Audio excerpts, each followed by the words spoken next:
It was unlike anything that had ever flown. No wings, no streamlining, no seats. It could never fly on Earth, and it wasn't meant to. The Apollo Lunar Module, or LM, was the first true spacecraft built for one world only, the Moon. In the 1960s, as NASA's engineers raced to beat the decade's end, they faced a challenge unlike any in history. They had to design a vehicle to operate in vacuum, withstand micrometeorite impacts, function in 1/6 gravity, and land on terrain no one had ever seen up close. It would never glide, never re-enter, never touch the Earth again. Yet it would have to launch itself from another world, bringing 2 astronauts safely back into lunar orbit. This is the story of how a team at Grumman Aircraft Engineering turned sketches and theory into a 2-stage spacecraft, one that looked fragile, but was strong enough to conquer a world without air.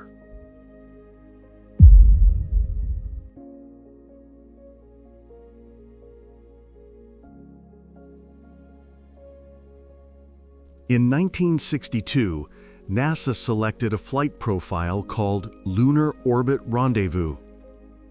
Instead of landing the entire Apollo spacecraft, engineers would leave the command and service module in orbit and descend to the Moon in a small, separate craft. That decision changed everything. It meant designing a vehicle specialized for the Moon, one that only needed to operate in vacuum. Grumman won the contract on November 7, 1962. Their proposal, led by Thomas J. Kelly, envisioned a 2-man lander made of thin aluminum alloy, shaped purely for function. Early designs still had circular hatches, seats, and windows, remnants of aircraft thinking. But weight was the enemy. Every kilogram cut from the LM meant another kilogram of payload for science or safety. By 1963, NASA and Grumman began stripping it down. Out went the seats. Astronauts would stand in harnesses. Windows shrank to small triangular panes, just big enough to see the landing site. Hull walls became as thin as a few millimeters, so thin that during inspection, technicians were warned not to lean against them too hard. At Grumman's Bethpage facility on Long Island, engineers transformed their company from an airplane manufacturer into a spacecraft builder. They tested parts in vacuum chambers, cryogenic conditions, and vibration rigs, environments no aircraft had ever faced.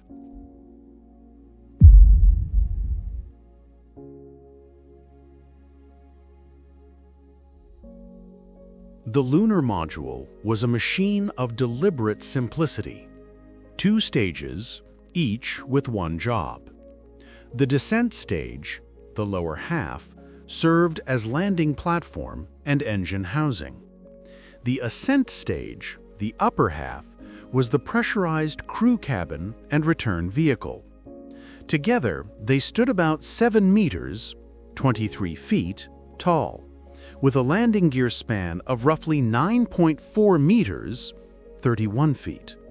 Fully fueled, it weighed around 15,200 kilograms, 33,500 pounds, barely 1/10 of a Saturn V's payload.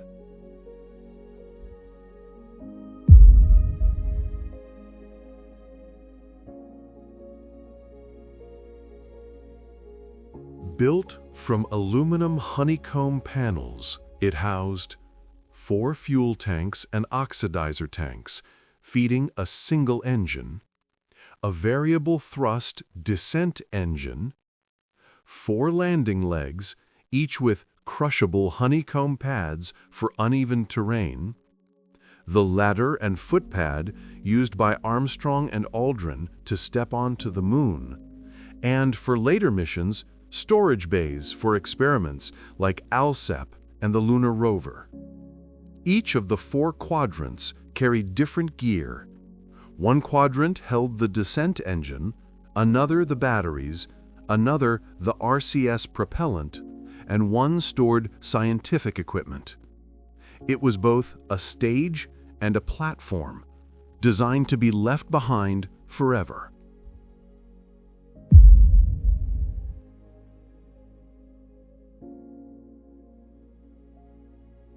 Sitting above was the crew compartment, a pressurized cabin about 4.3 meters or 14.1 feet at its widest. It contained the Apollo guidance computer, disk key interface, life support systems, communications gear, and RCS thrusters mounted in 4 clusters. The structure consisted of welded aluminum frames, micrometeoroid shielding, and a thin layer of insulation covered in Kapton foil, giving it that golden, crinkled appearance. Inside, the cabin was so small that the 2 astronauts stood shoulder to shoulder, each with a triangular window ahead. To the right, the engine start panel. To the left, the attitude controller. And in front, the small rectangular display, the disk key, short for display and keyboard.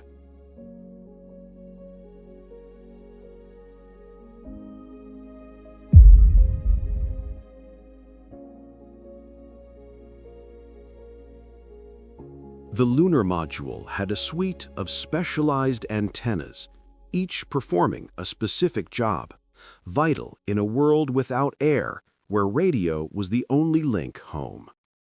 A steerable S-band dish provided high-gain voice, telemetry, and TV transmission to Earth. A fixed S-band omni antenna gave lower-quality backup coverage. 2 VHF antennas allowed short-range voice and ranging to the command module. A landing radar antenna pointed downward, providing altitude and velocity data below 3,000 meters, or nearly 2 miles. A rendezvous radar antenna mounted on the nose helped track the command module during ascent. All of them had to work flawlessly. Even a brief signal dropout could endanger the mission. Inside, voice loops were managed through VHF and S-band transceivers, connected to the unified S-band network that linked Apollo to Earth through stations in Australia, Spain, and California. It was a marvel of coordination, a spacecraft built before digital networking, yet capable of sending live TV from 380,000 kilometers or 240,000 miles away.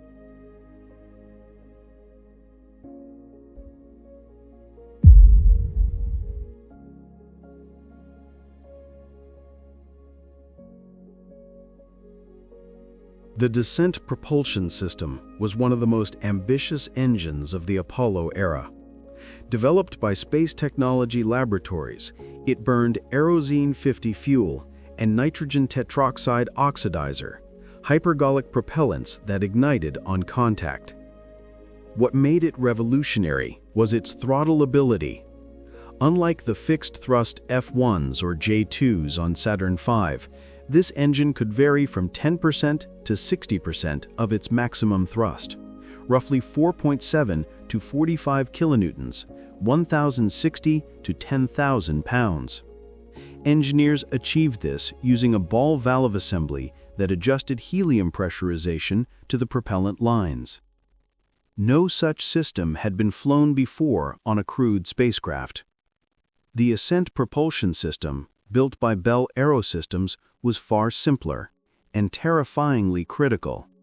It would fire only once to lift the crew from the moon. It produced about 15.6 kilonewtons, 3,500 pounds of thrust, also using hypergolic propellants. There was no backup, no restart, no test fire before launch. If it failed, the crew would never leave the lunar surface. So Bell engineers built it with extreme redundancy. No igniter, no moving parts in the combustion cycle. Just valves, plumbing, and chemistry that had to work the first time. It did, on every mission.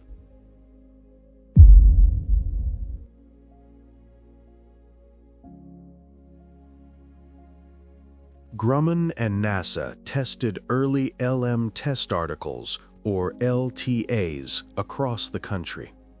LTA-1 verified structure and pressurization. LTA-8, flown in a vacuum chamber, confirmed environmental systems. LM-1, launched on an uncrewed Saturn 1B in 1968, Apollo 5, validated Ascent descent engines in orbit.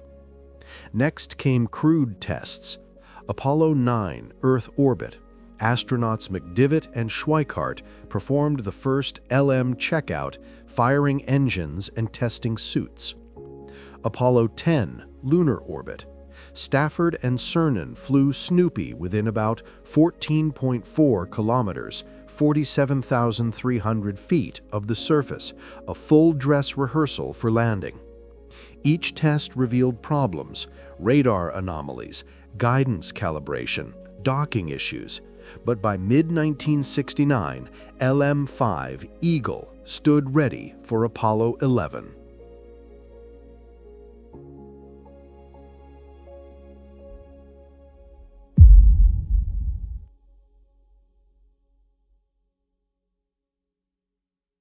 On July 20, 1969, Armstrong and Aldrin undocked from Columbia. Inside the lunar module, every switch, dial, and circuit had a purpose. No redundancy was wasted. The primary guidance and navigation system handled descent control. At 10,000 meters altitude, they began their powered descent. Then came the 1202 alarm, a computer overload caused by rendezvous radar data. But training paid off. Armstrong continued the descent, manually taking control in the final 300 meters. With fuel warnings blaring, the lunar module touched down with just about 20 seconds of fuel remaining. Armstrong's words, "The Eagle has landed." In mission control, 400 engineers erupted. Years of design, testing, and risk had paid off.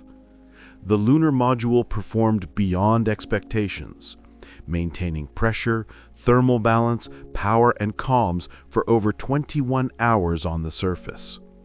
When they lifted off, the Ascent engine lit cleanly. A flawless lunar rendezvous followed.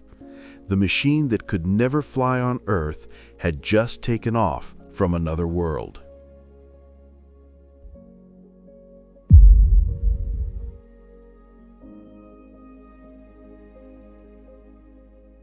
Later missions, Apollo 12 through 17, flew upgraded LMs with stronger landing gear, heavier payload capacity, and provisions for multi-day stays. The final model, LM-12, carried astronauts Cernan and Schmidt to the surface in 1972. But perhaps the LM's greatest test came during Apollo 13. When an explosion crippled the command module, the LM Aquarius became a lifeboat. Its systems, designed for 2 men for 45 hours, sustained 3 men for nearly 90 hours. That endurance was proof of Grumman's engineering and NASA's integrated systems design. After Apollo, all flown LMs except one were deliberately crashed into the Moon to create seismic data. Only Snoopy's ascent stage from Apollo 10 remains adrift in a heliocentric orbit, a silent relic of lunar rehearsal.